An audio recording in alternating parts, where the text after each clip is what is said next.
Olá, começa agora mais um Conexão Legislativa e hoje nós vamos falar sobre adoção. E para me ajudar nesse bate-papo de hoje e explicar tudo sobre esse processo, eu recebo o doutor Iberê Dias, que é juiz do Tribunal de Justiça do Estado de São Paulo. Doutor Iberê, seja muito bem-vindo ao nosso programa. Olá, Amanda, muito obrigado. Olá a todas as pessoas que nos assistem. Obrigado pelo convite. É sempre muito bom ter a oportunidade de tratar de direitos de crianças e adolescentes.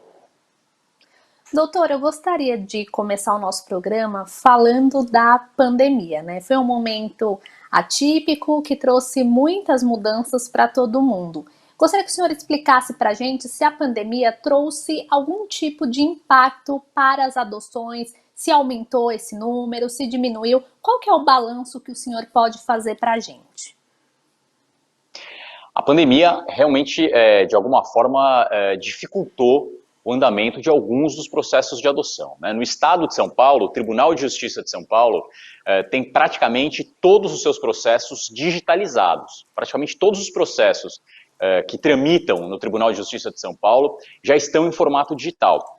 E no começo da quarentena, o Tribunal de Justiça de São Paulo conseguiu disponibilizar locais, espaços de trabalho virtual suficientes para todo o seu quadro de servidoras e servidores e de juízas e juízes.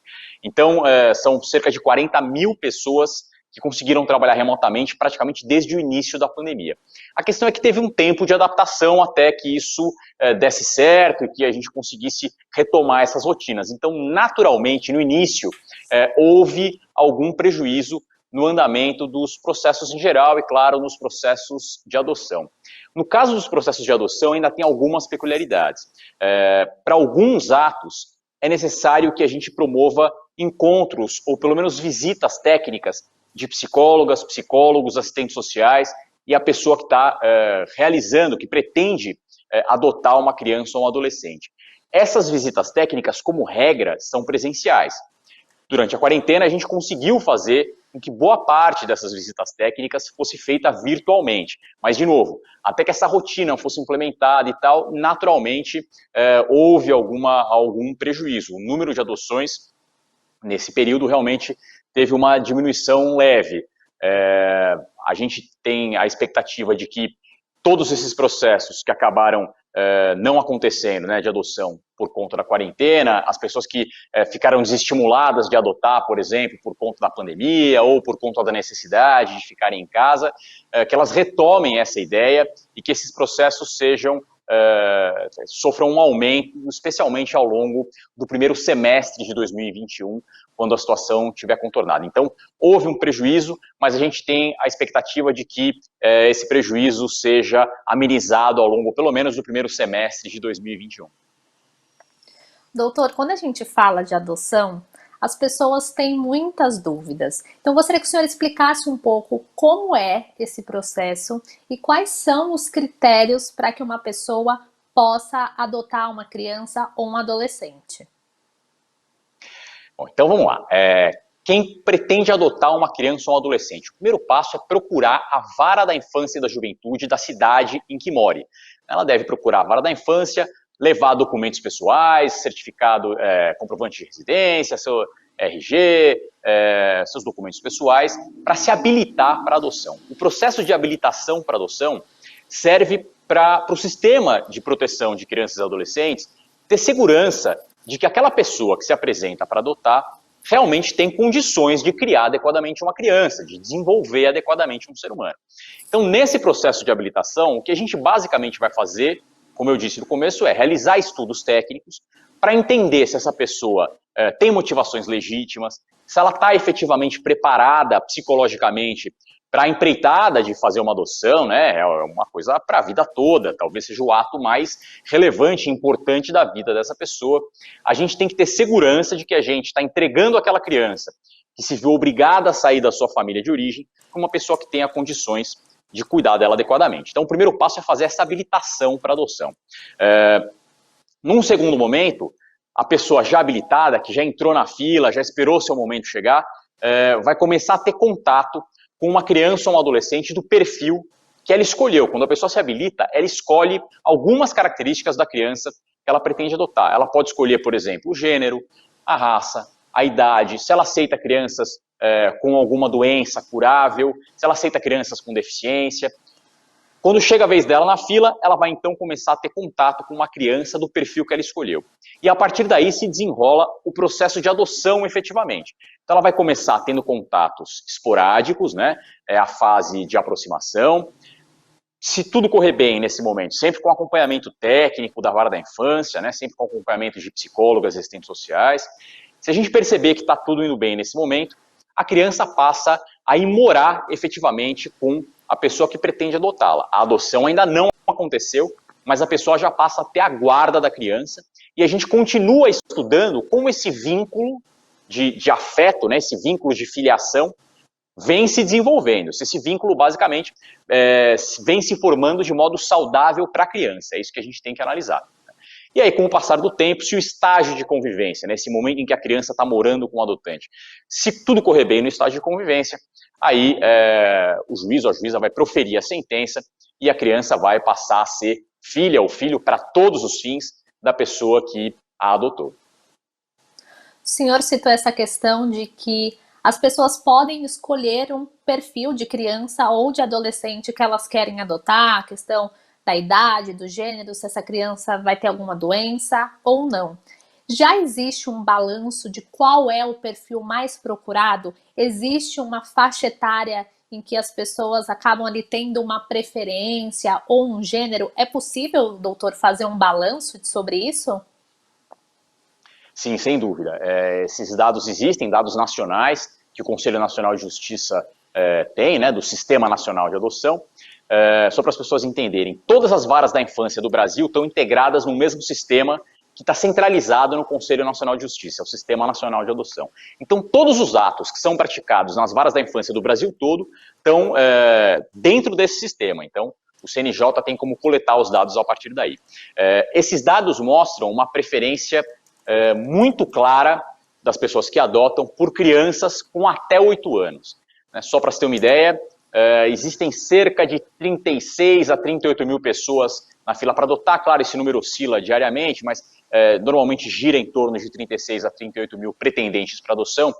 E cerca de 97,5% dessas pessoas só aceitam adotar crianças de até 8 anos. Olha como isso é forte. Então, desse número todo, apenas 2,5% aceitam adotar crianças com mais de 8 anos. Em contrapartida, a vasta maioria das crianças e dos adolescentes que estão aptos a serem adotados nas casas de acolhimento tem mais de 8 anos. E é aí que surge o problema. Então a gente tem milhares de pessoas querendo adotar um perfil muito restrito de crianças, em contrapartida, a vasta maioria das crianças que já podem ser adotadas tem mais do que 8 anos, elas padecem com essa barreira etária efetivamente, né? E é por conta disso que, apesar de ter milhares de pessoas querendo adotar, existem cerca de 5 mil crianças e adolescentes prontas para serem adotadas, aguardando a oportunidade da convivência familiar numa casa de acolhimento. A conta não fecha justamente por conta desse descompasso de idade. Também existe uma preferência pela adoção de meninas em relação a meninos, e também existe uma preferência pela adoção de crianças brancas em relação a crianças negras. Mas a preferência por meninas e a preferência por crianças brancas não é um problema para a adoção de crianças, porque existem muito mais crianças, muito mais pessoas que aceitam adotar, por exemplo, crianças negras, do que crianças negras para serem adotadas. Então, nenhuma criança negra fica esperando na casa de acolhimento pelo fato de ser negra, nenhum menino fica esperando na casa de acolhimento pelo fato de ser menino. O grande problema realmente está na idade. Doutor, eu acho que uma outra dúvida bastante comum quando a gente fala de adoção é com relação ao tempo, né? O senhor explicou que essa pessoa ela precisa ser apresentada, ela vai ter aquele tempo de convivência com a criança para depois, de fato, né, a adoção ser, então, vamos dizer assim, passada para o papel. Quanto tempo, mais ou menos, leva para um processo de adoção? Desde da pessoa se apresentar até surgir essa criança com o perfil e, de fato, a adoção ser ali concretizada? Olha, no estado de São Paulo, o tempo médio da habilitação para adoção é de 9 meses. Claro que esse tempo oscila de acordo com as condições da pessoa, com as características que ela tenha, né, se ela está mais ou menos preparada psicologicamente para adoção, se ela já está pronta para adotar ou não. E claro, também varia de acordo com a comarca, mas o tempo médio é de 9 meses. Não à toa é similar ao tempo de uma gestação, porque esse é o tempo de preparo psicológico para a pessoa que vai adotar efetivamente ter condições de entender esse processo todo. É algo realmente muito importante na vida daquela pessoa e principalmente na vida daquela criança. Então, o processo de habilitação também serve para a pessoa quebrar aquelas ideias pré-concebidas, a idealização de o que é ser pai e o que é ser mãe. Todo mundo chega naturalmente com um certo grau de idealização, e isso pode ser um problema, porque se a adoção acontece com alguém que idealiza a paternidade, né, alguma coisa que não existe, essa pessoa vai acabar se frustrando ao longo do processo de adoção e a adoção vai dar errado. Então, um dos trabalhos desse processo de habilitação para adoção é justamente, em linhas gerais, no popular, dar real para a pessoa que está adotando. Ela precisa entender efetivamente quais são as barreiras e quais são os percalços porque ela vai passar nesse processo de se desenvolver como pai ou como mãe, para que ela não se frustre durante o processo e para que o processo de adoção não dê errado. Então, o processo de habilitação vai durar cerca de 9 meses.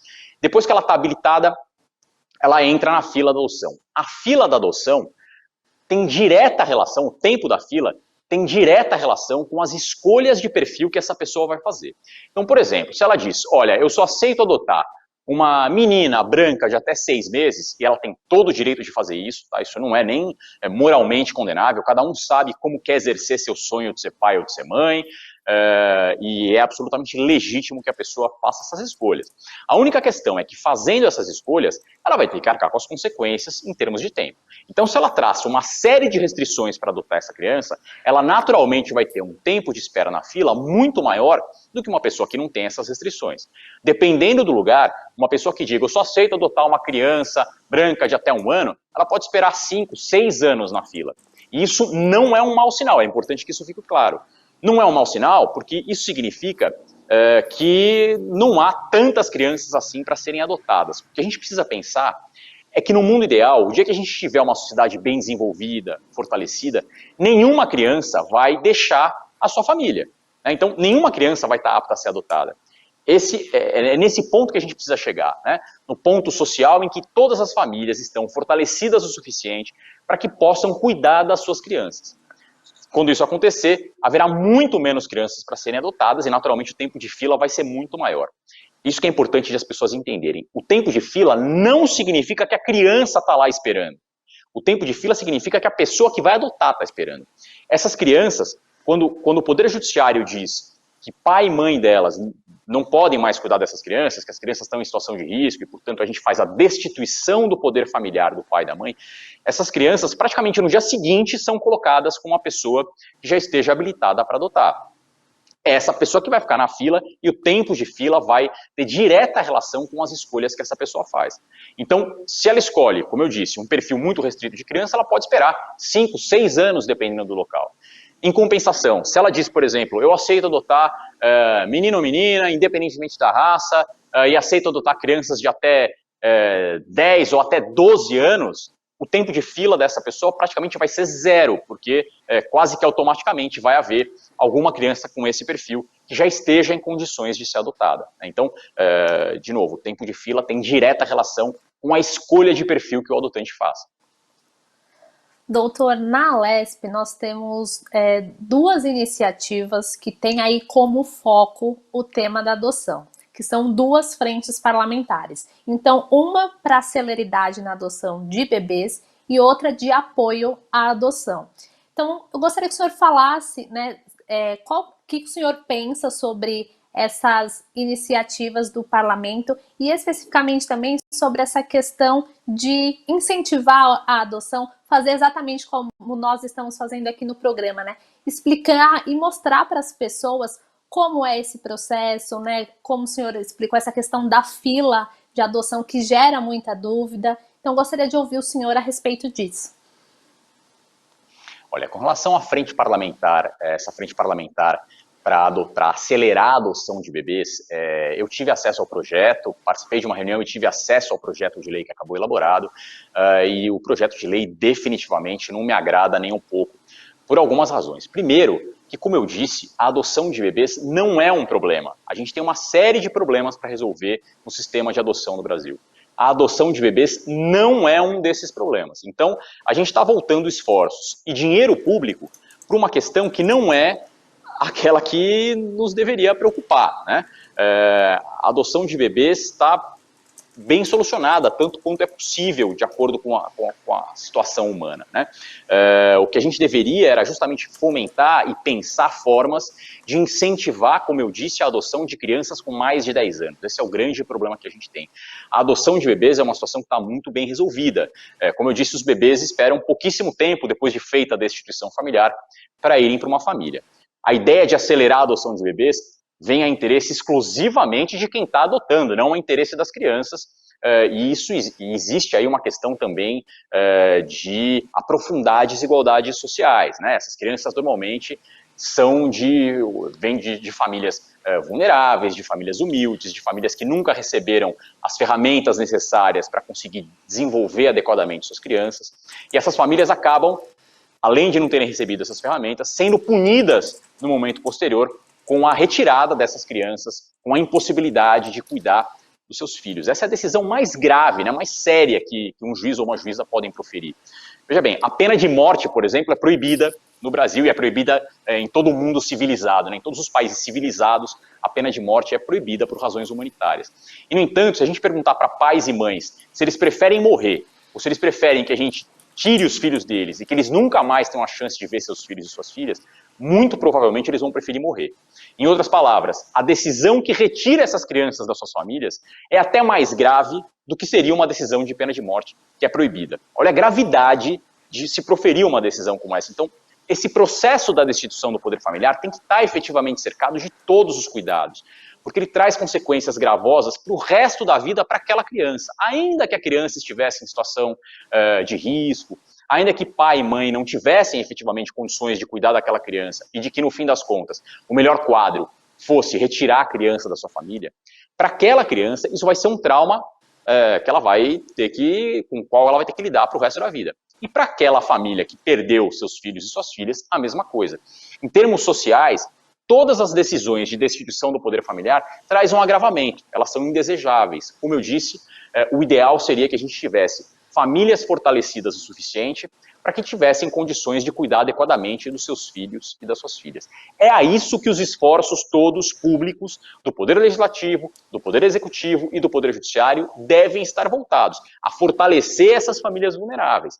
Aliás, não sou eu que estou dizendo isso, é o Marco Legal da Primeira Infância, uma lei federal, o Marco Legal da Primeira Infância expressamente menciona que a prioridade deve ser justamente tratar famílias vulneráveis. A prioridade na realização de políticas públicas, a Constituição Federal também já prevê, sempre deve ser atender à convivência familiar de crianças e adolescentes. E o Marco Legal da Primeira Infância, que é uma lei federal, prevê que as famílias vulneráveis devem receber prioridade na formulação de políticas públicas. Uma lei estadual que venha em contraposição a essas orientações todas, de início, com o máximo respeito, me parece de pronto inconstitucional. O poder legislativo estadual, numa competência concorrente como essa, competência concorrente é aquela hipótese em que tanto União quanto Estados e municípios podem legislar sobre o assunto.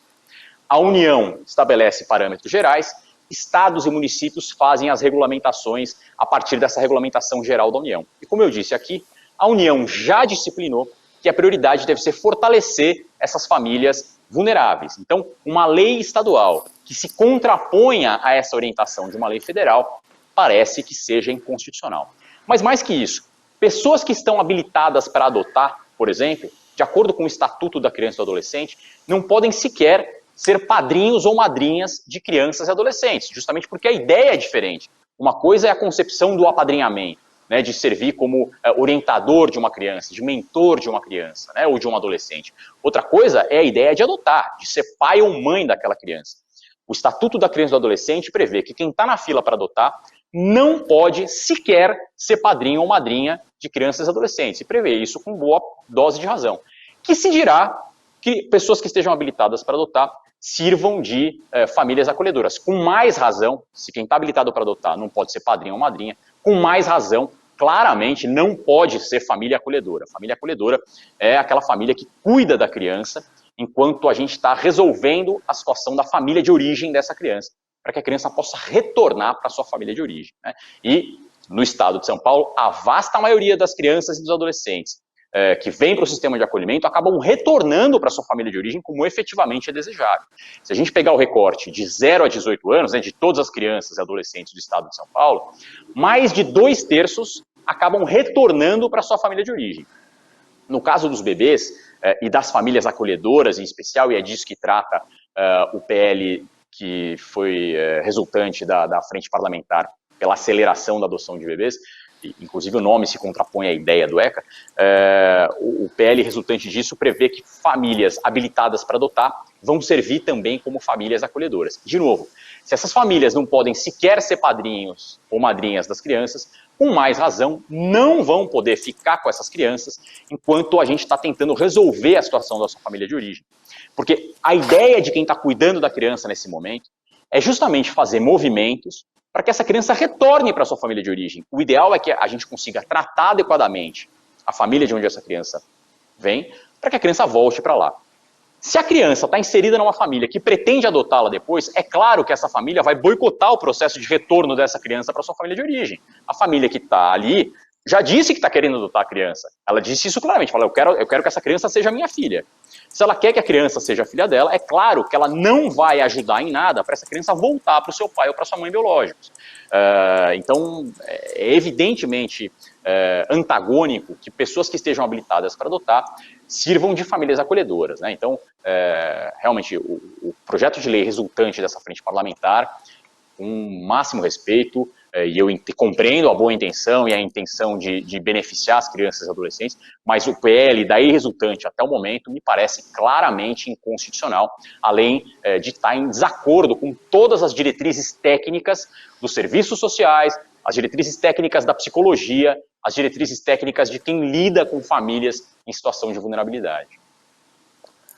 Doutor Iberê, infelizmente o tempo do nosso programa está chegando ao fim, mas eu gostaria de agradecer todas essas explicações que o senhor trouxe e também por falar de forma clara sobre o processo de adoção, que é algo que a gente percebe que as pessoas ainda têm muitas dúvidas, às vezes podem até ter aquela vontade, mas acabam não correndo atrás porque não sabem como fazer. Muito obrigada. Eu que agradeço, é sempre um prazer falar disso, estou à disposição para a gente continuar esclarecendo as dúvidas que a população tenha sobre isso. Esse foi o Conexão Legislativa de hoje. Você pode conferir todos os conteúdos da Rede Alesp acessando o nosso canal no YouTube. Muito obrigada pela companhia e até o próximo programa.